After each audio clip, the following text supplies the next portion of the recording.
Hi, everyone. Thank you so much for joining us tonight. My name is Ginger Pierce, and I'm one of the travel agents with Marvelous Mouse Travels. We are the agency that runs this Facebook group, along with several others that are focused on different destinations. We are also Universal's first ever diamond level travel agency, and that just speaks to the number of vacations that we work on with this vendor and the fantastic relationship that we have with them as a result of that. Welcome to Sundays with MMT. This is a weekly live agent panel video series that we do in one of our Facebook groups every Sunday night at 8 p.m. Eastern. We also simultaneously stream live on our YouTube channel. And we are really excited to be here in our Universal group tonight to talk to you about the wizarding world of Harry Potter. We had a team of agents who just returned from a special exclusive behind the scenes event where they got to take a closer look at many of the Easter eggs and set pieces at the Wizarding World of Harry Potter. So they're going to share those experiences with you, but we're also just going to give a general overview of this particular element of Universal Orlando. And we would love to take any questions that you have about this topic. We are using a platform called StreamYard to go live this evening. So StreamYard might ask you to allow it to display your username and profile picture if you want to post a comment. Just know that you can decline that permission and you can still interact with us anonymously. And we would love to talk to you, whether you are watching us on Facebook or on YouTube.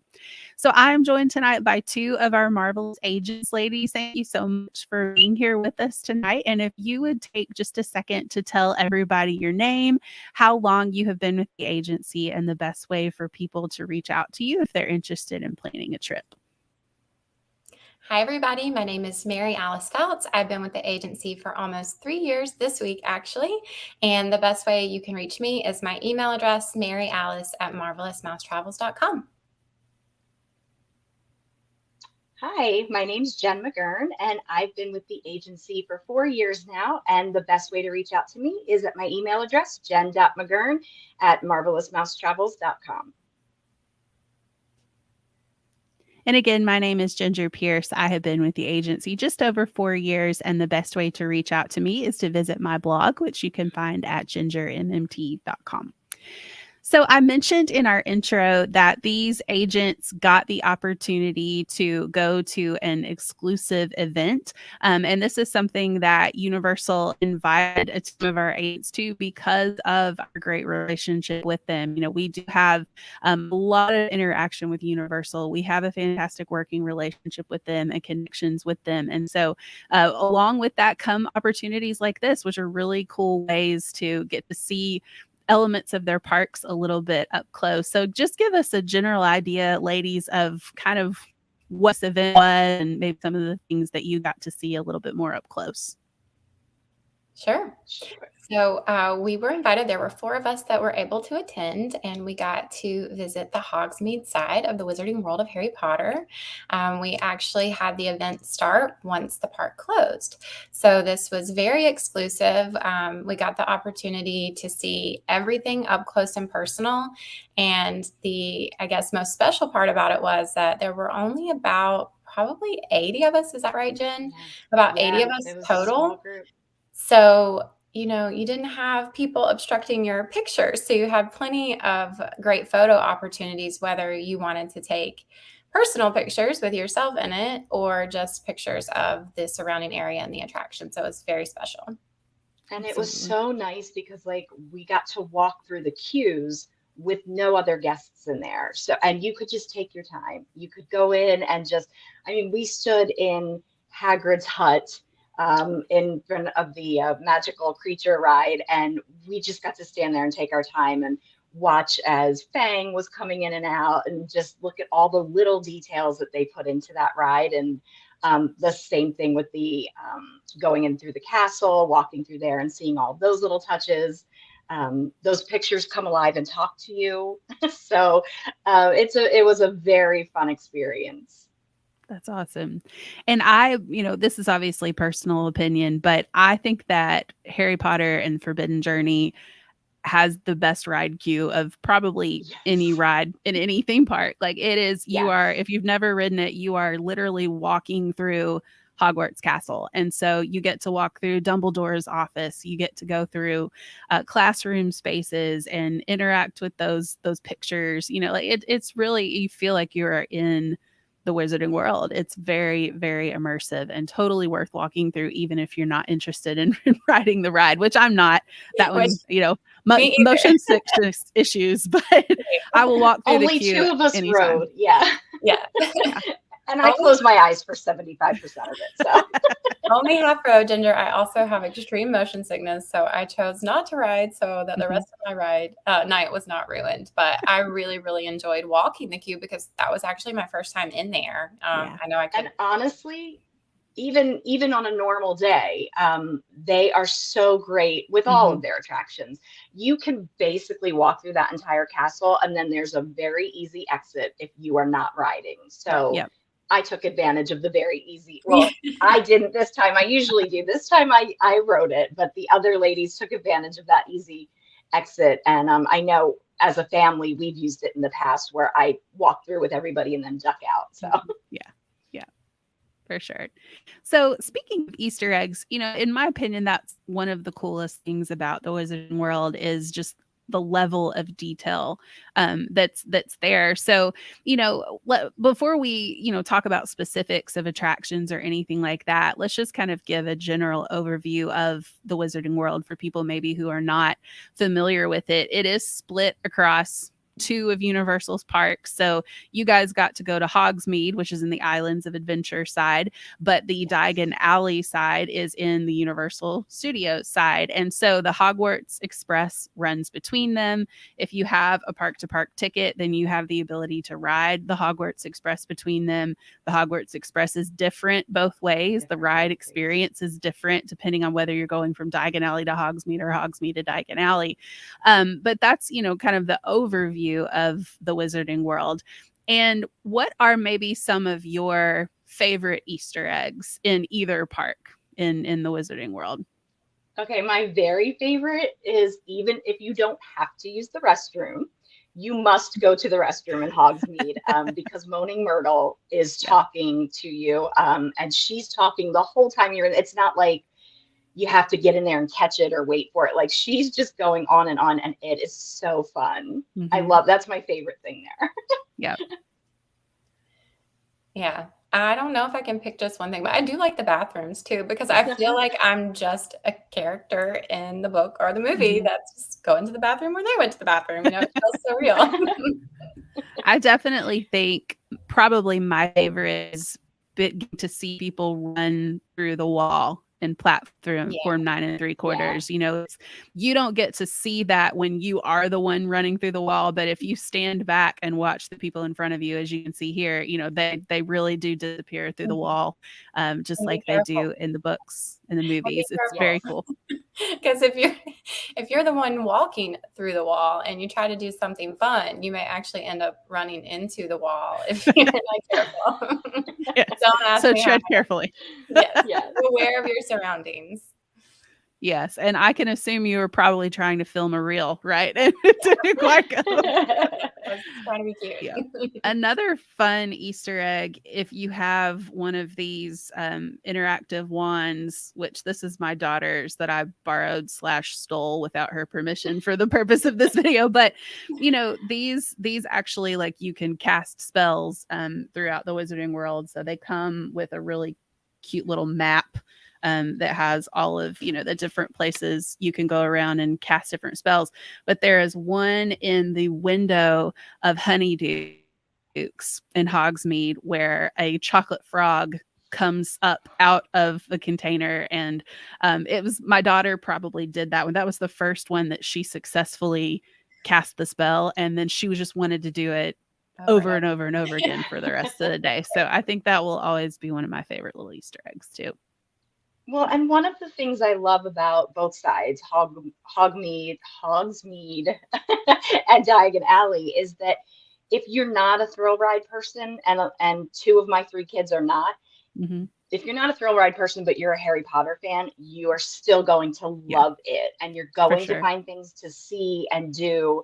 It's so, I mean, we keep saying, but it's so immersive, and you really do feel like you've walked onto the sets of these films. Yeah, absolutely.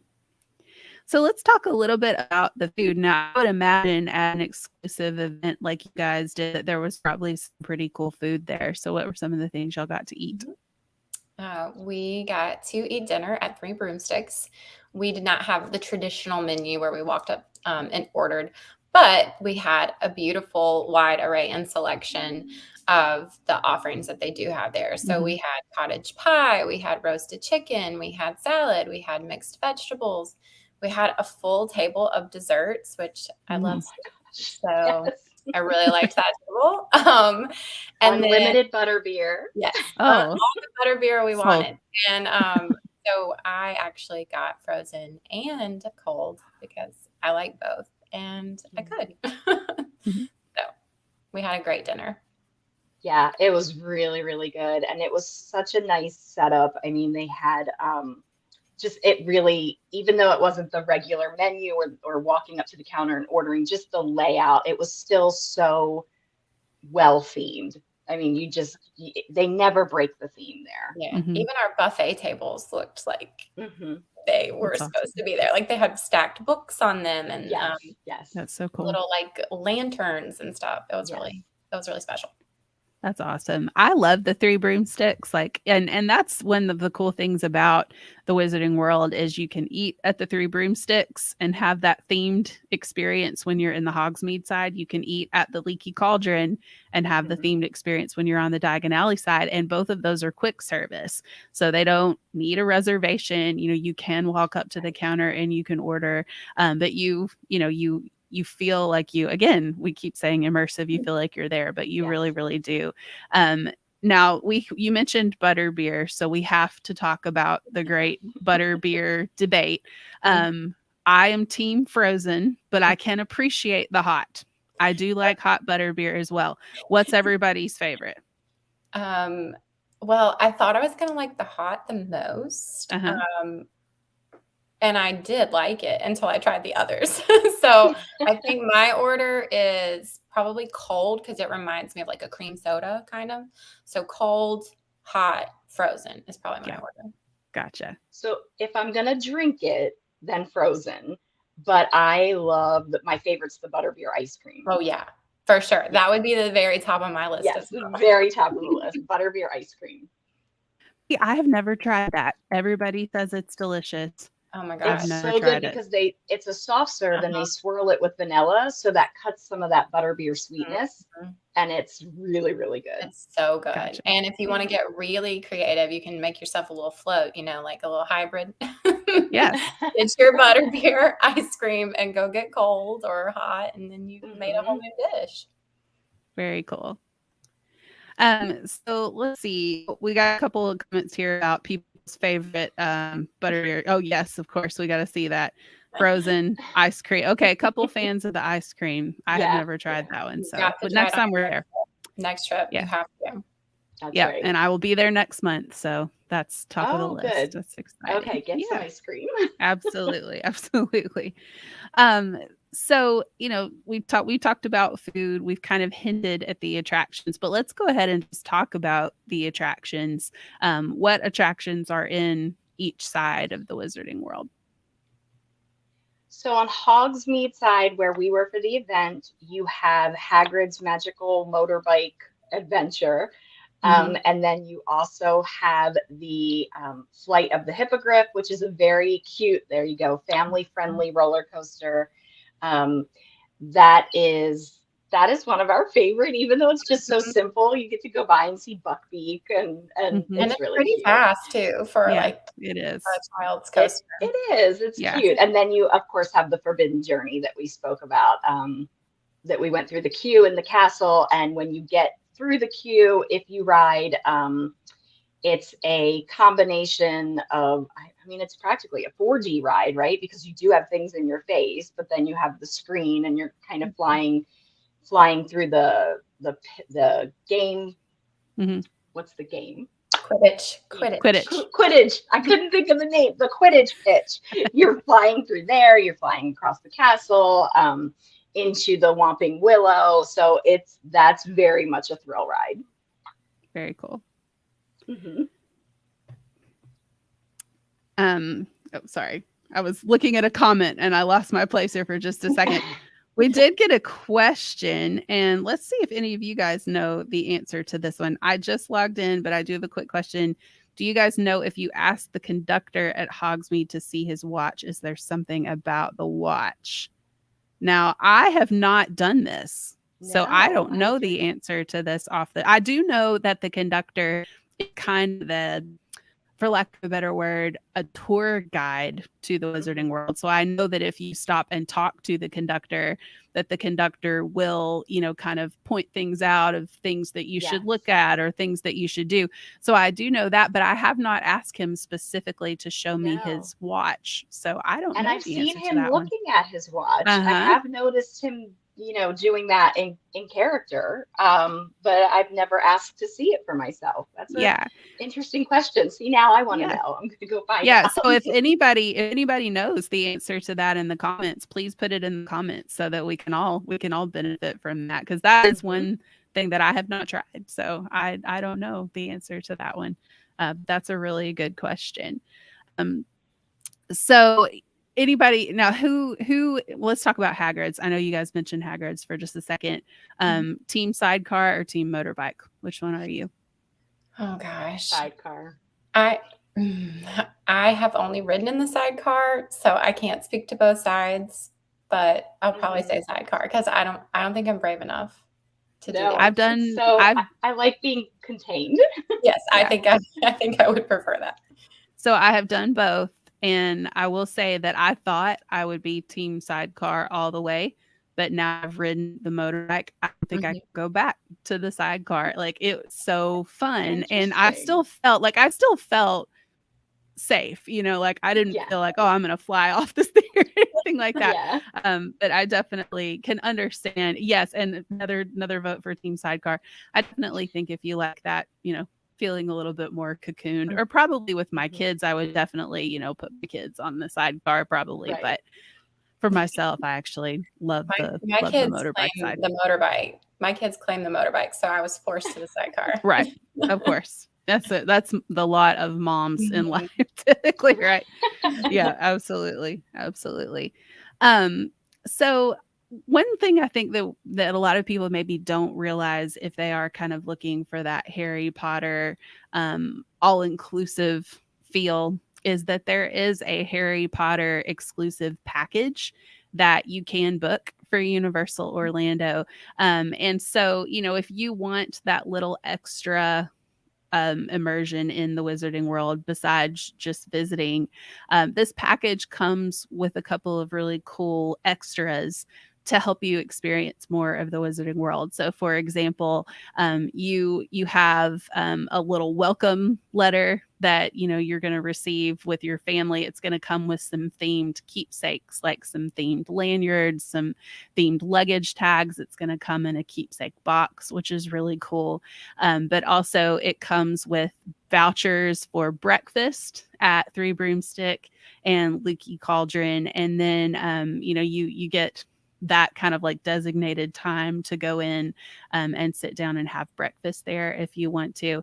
And it also comes with a Shutter Buttons photography. Did I say the name correctly? Shutter Buttons?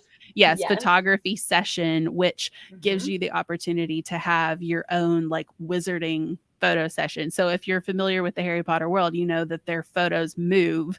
And so you get to kind of create that at Shutter Buttons. And so that's a really cool. Did I leave anything out? Is that all the package inclusions? No, I think that's good. I would note that the package is available for on-site guests only. It's a package that includes your stay on-site. You could stay at any of the resorts, but of course, if you stay at the Premier Resort, then you're getting your express passes, which are extremely helpful in the Wizarding World. Absolutely. And because it is, Harry Potter centric, it is going to come with that park to park ticket instead of a base ticket. So it is going to be the ticket type that you would need if you want to ride the Hogwarts Express between the two parts of the Wizarding World. So that's a really cool option too. The pricing, how much more it is over a traditional package is going to vary based on party size and, season and all of that kind of stuff. But absolutely. But if that's something that you're interested in, feel free to reach out to one of our agents. And that is a very, popular thing, especially for people who are planning maybe like a special birthday trip. Like just last week, I booked a family who's taking their son for his 11th birthday, and so kids would go to Hogwarts when they turned 11. And so they're taking him for his 11th birthday trip. And how fun would that be? To have the little keepsake box that you can present to them, and you can give them the letter and everything, and then take them off to Hogwarts for their 11th birthday. That could be really special. Yeah. Well, let's see if we have gotten any other questions that come through. I think we might have already hit most of those. Oh, yes. It's my favorite too, of having eaten it both. I prefer Three Broomsticks. Yeah. Anything else? Okay, I think we got them all. That's an interesting question about the watch. And so when I'm down there next month, I'm definitely going to ask to see his watch and see what happens. Maybe we'll come back and post that. Okay. So the person who asked that question is going in December. So if we don't get a chance to ask next month and you ask in December, you can let us know what you find out. I do know that if you are on the Diagon Alley side, and you're at the phone booth before you actually go into Diagon Alley, there is a prototypical London phone booth, and if you go in there and you dial magic on the phone, the Ministry for Magic will answer and have a little conversation with you. So that's a fun Easter egg. You can also see Creature in the window at number 12 Grimmauld Place, and you can talk to the night bus driver. The night bus. I was going to say, you have to look in the back of the night bus, because you can go and look in the window and see how it's all set up inside, and it's so cool. It's very cool. So many little things like that. More Easter eggs than honestly we could really talk about in an hour-long video, and nobody would want to watch that. But that's why you want to go and experience it for yourself, because it gives you and something else I wanted to mention that was really fun about the event, but that is also something that just happens every day at the Wizarding World, is the cosplay. People are coming in everything from just a robe over their regular clothes to full-blown Harry Potter cosplay characters. I mean, some of these people that we saw at the event, unbelievable the amount of detail they put into their costumes that night. But it's very commonplace and very acceptable for you to just show up in what your house colors or a full-blown costume, whatever you prefer. And I will say too, you're going to see your fair number of children with these ones. You're going to see a fair number of adults with these ones too. Like these, they're really fun. Like it really is. Everybody in our family, from my 7-year-old to myself, who's 37, I love doing it too. So it's really not something that's just for kids. Everybody can get involved in the robes and, all of that kind of stuff as well. So lots of fun stuff. And there was another comment that I didn't read out loud, but we will have many of our agents who will be in the park for a training trip this week. So one of them will ask for us too. So that's super exciting. But thank you so much for all of you who watched with us tonight, and for those who commented. We really always appreciate it when you watch and when you take the time to talk with us and let us know what you think about these topics. Let's see, there were so many great outfits that night. Oh, nice. This person even dressed up with the cape. Very cool. And that always makes it fun, when people buy into it and enjoy it. So, but we really appreciate you watching with us tonight, and we hope that you will join us again really soon for another episode of Sundays with MMT. Keep in mind that it is completely free to work with one of our agents. You're not going to pay any more to book through us than you would to just go online and book your package directly on Universal's website. But when you're working with us, you are working with people who have a great relationship with Universal, who can reach out to them and get resolution if anything, unexpected pops up or anything like that. We're just another layer of customer service to have in your corner. So if you missed our contact information at the beginning of the video, you can go back and find that and reach out to any of our agents. But again, we really appreciate you watching. We hope to see you again really soon. Bye, everybody. Bye.